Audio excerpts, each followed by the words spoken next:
अपना अपना मंत्र जपते शांत होते जाएंगे। बाहर का बहुत देखा,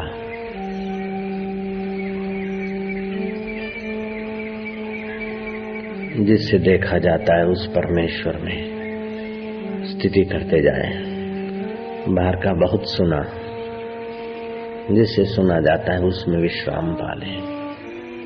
संसार में तो श्रम ही श्रम है, जीवन भर श्रम ही श्रम करके जो इकट्ठा किया, मरते समय महाश्रम पड़ता उसको छोड़ने में। मिटने वाले के पीछे श्रम करते हैं अज्ञानी होते हैं, अमिट के लिए जो समय निकालते हैं वे महात्मा हैं।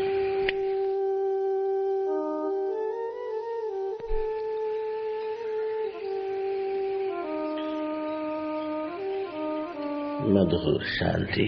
ओम शांति। राम राम, हरि हरि, हरे शिव शिव। जो भी अनुकूल पड़ता है स्वाभाविक, उस मंत्र का जप करते करते भगवान में विश्राम पाते जाएंगे। सबका उद्गम स्थान परमात्मा है, मूल में विश्राम निहित है।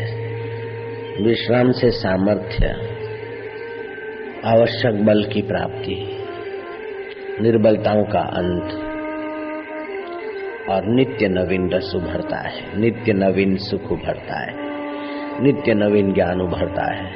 उस परमेश्वर में शांति, मधुर शांति। ओम आनंद, ओम शांति, ओम माधुर्य, ओम मस्ती। परमात्मा शांति, जिसमें राजा भरत ध्यानस्थ होते थे, जिसमें मीरा कीर्तन करते करते शांत हो जाती थी, जिसमें बुद्ध विश्रांति पाते थे, वही परमेश्वर हमारा आत्मा बना बैठा है। मुझे वेद पुराण कुरान से क्या, मुझे प्रेम का पाठ पढ़ा दे कोई, मुझे अंतरात्मा में शांति दिला दे कोई, जहाँ ऊंच और नीच का भेद नहीं, जात और पात की बात नहीं, न हो मंदिर मस्जिद चर्च, जहाँ न हो पूजा नमाज में फर्क न। प्रेम ही प्रेम की सृष्टि मिले। अब मनवा चल दो वहाँ अंतरात्मा में। बाहर श्रम ही श्रम है, अपने पिया में विश्राम है। भगवान नारायण उसी आत्मा में विश्रांति पाते रहते हैं। भगवान शिव भी उसी आत्मा में, परमात्मा में ध्यानस्थ है। भगवान ब्रह्मा जी भी उसी आत्मदेव में शांत आत्मा हुए, समाधि में। सत्पुरुष भी उसी परमेश्वर में विश्रांति पाते। तीर्थराम जप करते करते करते ध्यानस्थ हो जाते, और ध्यान में फिर रात्रि हो जाती, सो जाते। एक दिन सरदार पूरन सिंह चौंका। ओम ओम शांति, ओम शांति की ध्वनि आ रही है। बाहर देखा तो कोई है नहीं, भीतर से ध्वनि आ रही है। देखा तो प्रोफेसर तीर्थराम के शरीर से वो ध्वनि निकल रही है। सरदार पूरन सिंह घबराया, तीर्थराम को जगाया। आपको कुछ हो गया है, ध्वनि निकल रही है। ओम शांति, ओम ओम। तीर्थराम खुश हुए, बोले अब मैं तीर्थराम नहीं, अब तो राम तीर्थ हो गया। अब तो जहां धरती पर पैर रखेंगे, जिस वातावरण में रहेंगे, वो वातावरण तीर्थ की खबर देगा। आज तक तो हम जप करते करते शांत होते थे, और गहरी शांति ने हमारे चित्त को जपमय बना दिया, मंत्रमय बन गए। मंत्र गया। ओम शांति, ओम ओम आनंद। मन ही मन जप की तार जुड़ गई, तदाकार हो गए। मन ही मन उस परमात्मा सुख में मानसिक जप करते करते शांत होते गए। मधुर शांति, फिर मन इधर उधर जाए, फिर वही जप करके फिर शांत हुए। 16 वर्ष का उदालक, पिता ने घोषणा कर दी कि पुत्र अमुक तारीख को तुम्हारा राज्याभिषेक होगा। बुद्धिमान उदालक शांत एकांत में विचार करने लगा कि पिताजी मुझे राज्याभिषेक करके एकांत अरण्य में जाएंगे, किसी गिरी गुफा में बैठेंगे, परमेश्वर के नाम का जप करते करते शांति पाएंगे, समाधि का सुख लेंगे। उदालक ने सोचा कि मेरे पिता सारी जिंदगी राज्य वैभव भोग के अब उबे हैं, कोई सार नहीं दिखा है। जब विषय विकारों में कोई सार नहीं, श्रम ही श्रम है, तो मैं क्यों इस श्रम के ताज को अपने मस्तक पर धारूं। मैं तो विश्रांति के पावन सरोवर में स्नान करूंगा, प्रभु के ध्यान में डूबूंगा। ये पिताजी का राज्य वैभव पिता को सुख नहीं दे पाया, पिता की वाहवाही पिता को संतुष्ट नहीं कर पाई, पिता की चाटुकार पिता को पूरा सुख नहीं दे सके, पिता के मंत्री भी पिता के दुखों का अंत नहीं कर सके। समस्त राज और समस्त नौकर चाकर मंत्री टहलवे भाट चारण मिलकर भी पिता को पूर्ण सुख नहीं दे पाए। ये अपूर्ण संसार, हे परमेश्वर तू करुणा कर, करुणा तस्मात् कारुण्य भावेन, तू कृपा कर दाता, मुझे सूझ दे, मुझे बूझ दे, मैं क्या करूं। ये कांटे वाला ताज पहनूंगा, खोपड़ी में मैं राजा हूँ, राज मेरा है। मैं ये करूं तो सुखी हो जाऊं। बड़ी बड़ी तरंगे उछलती हैं, जैसे बारिश में दरिया की तरंगे खूब बड़ी हो जाती, ऐसे जवानी में इच्छा और वासना के तूफान उठते, तरंगे उठती है।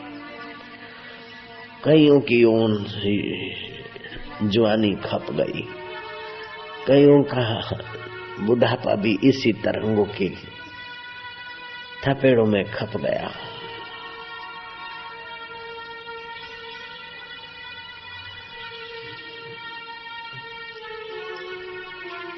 हे परमेश्वर, मुझे तू सतबुद्धि दे दाता। जीवन की शाम हो गई पिताजी की, ऐसे ही हमारे जीवन की शाम हो जाए उसके पहले हे जीवन दाता मुझे सतबुद्धि का दान कर, मैं क्या करूं।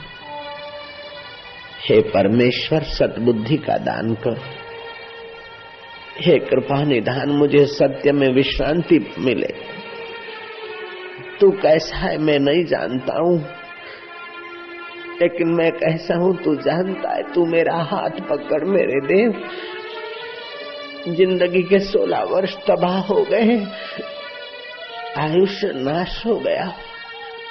हे दाता अस्तो मां सद गमाया, तू मुझे असत्य असक्तियों से बचा, असत्य अहंकार से बचा, असत्य वासनाओं से बचा। हे प्रभु तू मुझे सद्बुद्धि दे दाता, मैं क्या करूं। उदालक का चित्त, 16 वर्ष के राजकुमार का चित्त, भगवान वशिष्ठ कहते हैं जैसे मरुभूमि में हरियाली होना कठिन है, ऐसे ही जुआनी में विवेक होना कठिन है। लेकिन जो परमात्मा की शरण जाता है उसके लिए कुछ कठिन नहीं है।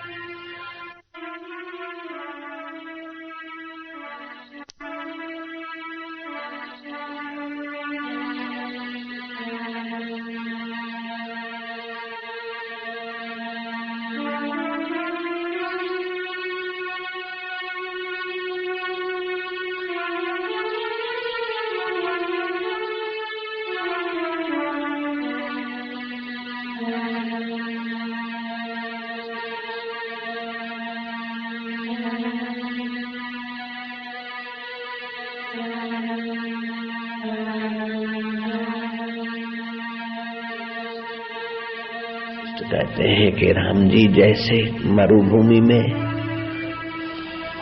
खेती होना कठिन है, ऐसे जवानी में विवेक जगना कठिन है, लेकिन भगवान की शरण लेने वाले के लिए कुछ असंभव नहीं है। कर्तुम शक्यम अकर्तुम शक्यम अन्यथा कर्तुम शक्यम। जो सर्व समर्थ है, सर्जनहार, उस परमेश्वर को उदालक ने सच्चे हृदय से पुकारा कि प्रभु मुझे पिता के इस राज्य सिंहासन का ताज, ये कांटों वाला ताज, ये अहंकार उभारने वाला ताज, ये वासनाएं जगाने वाला ताज, ये ईर्ष्या और द्वेष की आग तपाने वाला ताज, ये मोह और ममता को उभारने वाला ताज। हे परमेश्वर, हे देवेश्वर, तुम मुझ पर कृपा कर। मैं क्या करूं? कई पिताओं के शरीर से पटका गया, कई माताओं के शरीर में लटकाया गया। अब तो मुझे तेरी शरण मिल जाए, तेरी प्रेरणा मिल जाए, तेरी प्रीति मिल जाए, तेरी भक्ति मिल जाए, ऐसी तू कृपा कर प्रभु।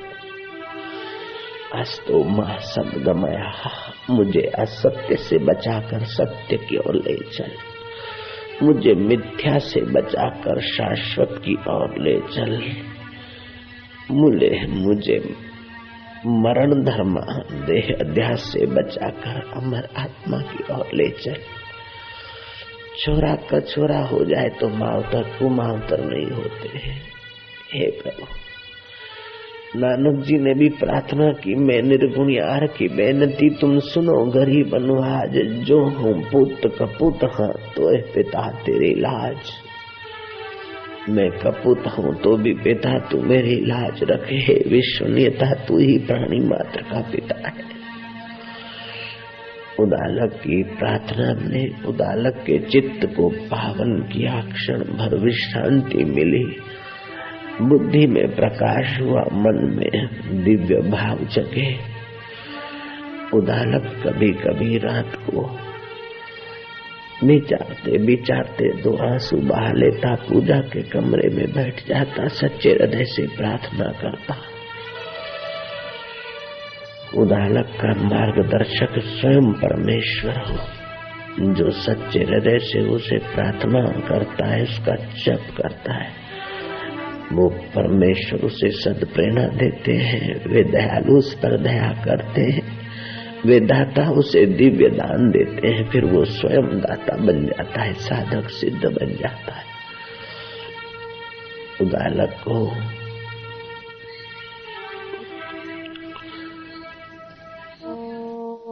मिली रातों रात, उदालक भागा, भागते भागते भागते अरण के कई घाटियां, कई मोड़, कई उतार चढ़ाव, कई कंकड़ और पत्थर लांघे, कई कांटे चुभे, लेकिन ये जन्म मरण के कांटे के आगे ये कांटा क्या होता है? विषय विकारों के अरण्य के आगे ये अरण्य क्या माना रखता है? उदालक बहुत दिन यात्रा करते करते दूर रण में पहुंच गए। रात्रि को तो यात्रा करे और सुबह किसी एकांत में छुपा रहे, क्योंकि पिता ने घोड़ेसवार भेज रखे होंगे। उदालक एक ऐसी एकांत में पहुंच गया कि जहाँ एक सुंदर गुफा थी, पास में कोई झरना भी था, पानी भी है, गुफा भी है, जंगल में कंदमूल फल भी है। बस यही मैं तेरी आराधना करूंगा। उदालक जंगल से घास के पत्ते ले आया, बिछाया, वहां आसन लगाया। उस आसन पर बैठकर छोटी उंगली धरती पर रखी, पंजा, हे धरती, जैसे तू अचल है, ऐसे मेरी साधना अचल हो जाए, मेरी वृत्ति अचल रहे। हे भूदेवी, हे मातेश्वरी, तेरा बालक तेरी गोद में आया, तेरे स्वामी से मिलने को तू ही मिला, में सहयोग करना। मेरा स्थिर आसन हो, मेरी स्थिर साधना हो, मेरा मन परमेश्वर में लगे।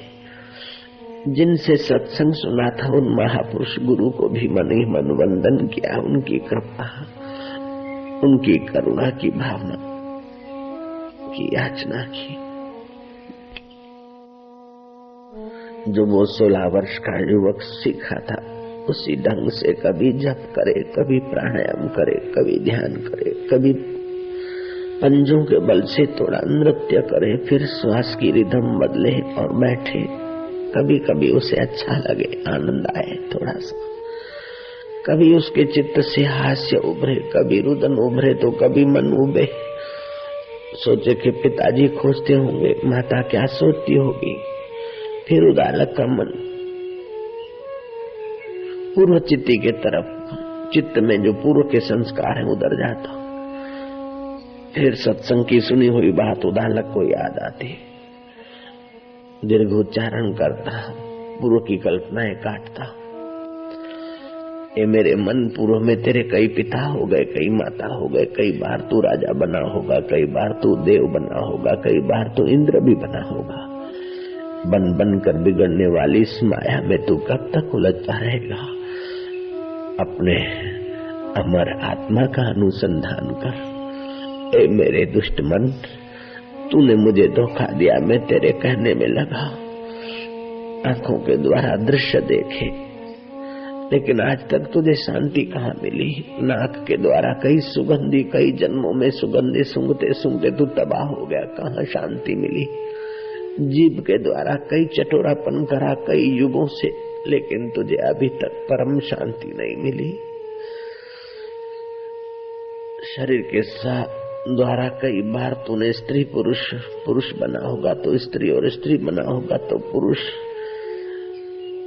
कीड़ी बना होगा तो कीड़े के साथ, और कुत्ता बना होगा तो कुत्ते के साथ, और कुत्ती बनी होगी तो कुत्ते के साथ। तूने यौन के संबंध भोग लिए, अब क्या बाकी है।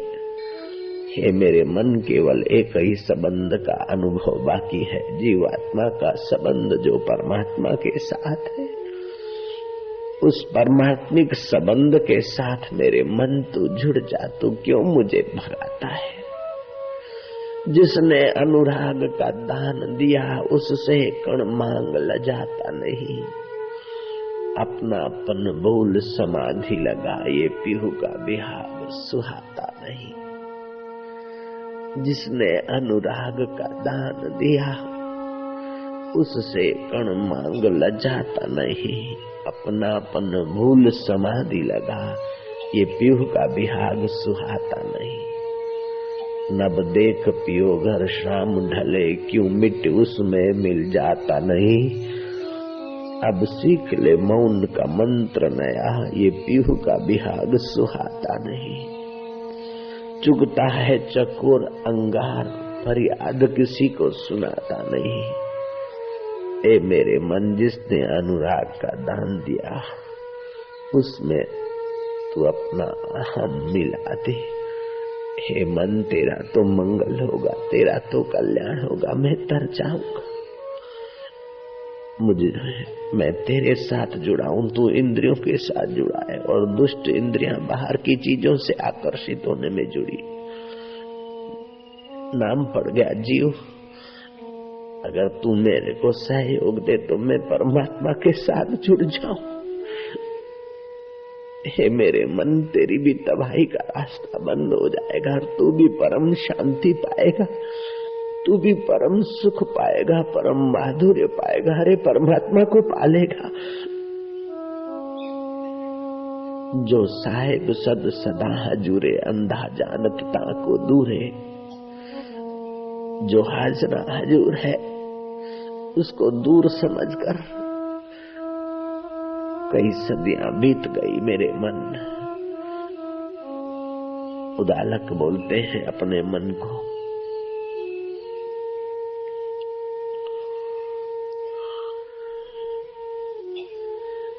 कभी तो मन मान जाता है शांति में, आ जाता है, फिर पुरानी आदत है।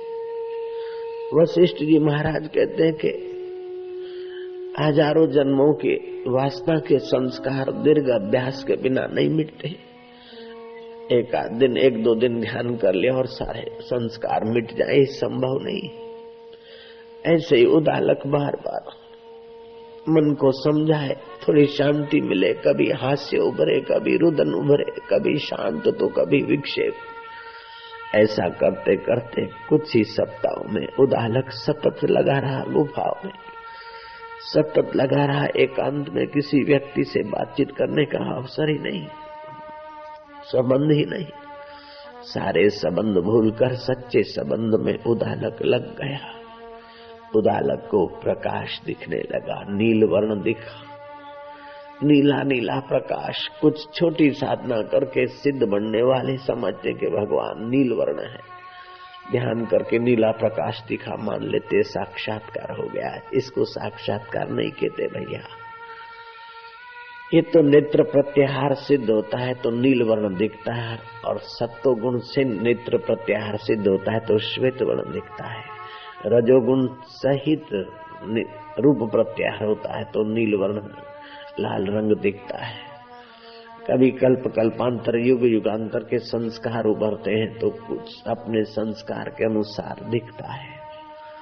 ये साक्षात्कार नहीं, ये मन की एक इंद्रियों के द्वारा एकाग्रता की कुछ क्षण है। उदालक ने सुन रखा था, कभी कभी उदालक को प्रकाश दिखे, कभी देवी देवता दिखे, कभी स्वर्ग कहे प्रलोभन भी दिखे, लेकिन उदालक लगा रहा। वशिष्ठ कहते हैं, हे राम जी, उदालक को जब तक शुद्ध बोध नहीं हुआ, शुद्ध परब्रह्म परमात्मा में निरंजन नारायण में स्थिति नहीं हुई, उदालक लगा रहा। स्वर्ग की अप्सराएं आई, रंभा आदि ने गुफा में प्रकट होकर उनकी स्तुति की कि हे भगवान, आप तो ब्रह्म स्वरूप हो रहे हैं, आपकी सेवा करके हम कृतार्थ होना चाहते हैं। उस युवराज उदालक ने रंभा जैसी महान सुंदरियां, उर्वशी जैसी महान सुंदरियां, उनके आकर्षण और उनके हास्य विलास और नम्रतापूर्ण सेवा का प्रस्ताव सुना, अनसुना कर दिया। ये बाहर की व्यक्तियां सेवा करेगी तो किसकी करेगी? बाहर के शरीर की करेगी। जो शरीर जला देना है उसकी सेवा लेकर मैं अपने आत्मा को, अपने सुख को, अपने जीवन के माधुर्य को क्यों मैं जलाऊंगा, क्यों सुखाऊंगा? सुना हुआ सत्संग उदालक को अब कदम कदम पर साथ दे रहा है। रंभा आदि जैसी आई वैसी चली गए, लेकिन ये बुद्धिमान उदालक अपनी साधना से च्युत नहीं हुए। प्रलोभन आए, साधना से च्युत नहीं हुए। डरावने दृश्य उभरे, साधना से च्युत नहीं हुए, लगे रहे। चरे वेती, आगे बढ़ो, गुरु का मंत्र। ऐसे करते करते उदालक के गुफा में भगवान ब्रह्मा जी, विष्णु और शिव प्रकट हुए। श्रेष्ठ पुरुष, श्रेष्ठ देवों के देव आए। उदालक ने उठकर उनका पूजन किया। भगवान ब्रह्मा विष्णु ने कहा कि आज ये जीव ब्रह्म रूप हुआ है, तुम मदरूप हुए हो। जब ये जीवात्मा हमारी नाई अपने परमात्मा स्वभाव को पा लेता है तो हमें आनंद होता है। अब तुम हम रूप हुए हो, मद रूप हुए हो। वहां पिता खोज रहे हैं, राज्य सत्ता लगी है अपने एकलौते सपूत को खोजने के लिए। अपने राज्य के जंगल झाड़ियां तो छान मारी, अपने राज्य से सटी हुई सीमा में भी अब अनुमति लेकर जांच करने का आरंभ हुआ। जांच करते करते वे पहुंचे। उसके पहले तो उदालक को जहां पहुंचना था वो पहुंच गया। जो पाना था वो बुद्धिमान युवराज ने पा लिया। जिससे सब जाना जाता है उस सोहम स्वभाव को जान लिया। जिससे सारी सृष्टि उत्पन्न होती है, स्थिर रहती है और लय हो जाती है, उस शुद्ध बुद्ध सच्चिदानंद प्रभु को ज्यों का त्यों जान लिया उस पुण्य आत्मा देवात्मा ने। भगवान ब्रह्मा विष्णु महेश ने उसको स्नेह सहित शाबाशी दी, धन्यवाद दिया कि हमारी माया भल भलों को नश्वर के तरफ आकर्षित करती है। खूब तप करने के बाद भी लोग स्वर्ग के चक्कर में आ जाते हैं, रिद्धि सिद्धि के आकर्षण में आ जाते हैं, प्रसिद्धि के आकर्षण में आ जाते हैं, अथवा कुछ लोग तुष्टि के उस खाई में गिर जाते कि पहले से तो बहुत है, मेरे को मिल गया, बस मैं पूर्ण हो गया। लेकिन उदालक, जब तक तुझे पूर्णता नहीं मिली तब तक तू रंभा, उर्वशी और अप्सराओं और अष्ट सिद्धियों के खिंचाव में न आया। तो इन खिलौनों में अगर रमता तो उदालक स्वर्ग लोक का सुख मिलता, यश मिलता, फिर पुण्य नष्ट होते और तू फिर किसी अन्न में स्थिर होता। वो अन्न कोई खाता, उसके शरीर से पसार होता, किसी माई के गर्भ में जाता। गर्भ रहा तो ठीक, नहीं रहा तो फिर बाथरूम में बहकर तू कीचड़ में चला जाता मेरे सपूत।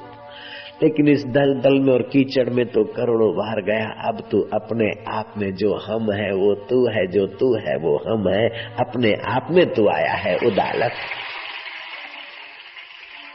भगवान राम के गुरुदेव उदालक की सराहना करते, भगवान रामचंद्र जी उदालक की सराहना करते। कैसा रहा होगा वो राजकुमार, धन वैभव और राज्य इंतजार कर रहा है, रिद्धि सिद्धियां नाक रगड़ रही है, रंभा और दूसरी अप्सराएं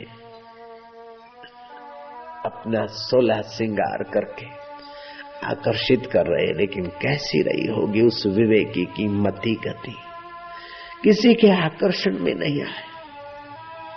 जैसे जोगी गोरखनाथ के आगे सिंगल देश की रानी मंगला ने एक से एक सुंदरियां भेजी, एक से एक रूप का हंभार, लावण्य, सौंदर्य का निखार और अद्भुत सौंदर्य की धनी और मंगला रानी की आज्ञा पाकर इस जोगी को अपने मोहपाश में बांधना है, खूब इनाम मिलेगा। 200 उंगलियों का जोर लगाने वाली सारी सिंगल देश की सुंदरियां विफल हो गई।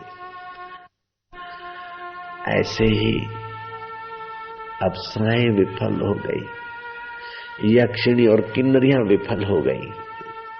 धन्य है भगवान के प्रेमी भक्त, धन्य है भगवान के सिवा और कोई चीज में आकर्षण नहीं आ सकती नहीं।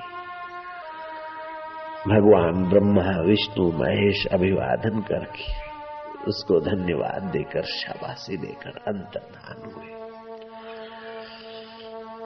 उदालक अरण्य में घूमता, अब तो एक गुफा उदालक की नहीं रही, सारा विश्व उदालक का अपना स्वरूप बन गया। जड़ चेतन में अपनी सत्ता को निहारने वाले उदालक कभी शांत जगह में रहते, कभी चंचल मानवियों के नगर से गुजरते, लेकिन उनका चित्त कहीं आकर्षित नहीं होता, ले पायमान नहीं होता। राजसी स्थान में जाते, तामसी में जाते, सात्विक स्थान में जाते, लेकिन चित्त उनका सत्ता समान में रहता। फिर घूम घाम के उसी गुफा में कुछ दिन विश्रांति पाई। ये रस ऐसा है कि काम का रस भोगो तो थका देता है, उबा देता है। धन का रस भी टेंशन दे देता है, सत्ता का रस भी मुसीबतें ले आता है, सौंदर्य का रस भी बुढ़ापे की भयानक कुरूपता का भय ले आता है। लेकिन परमात्मा का रस जितना पियो उतना कम हो।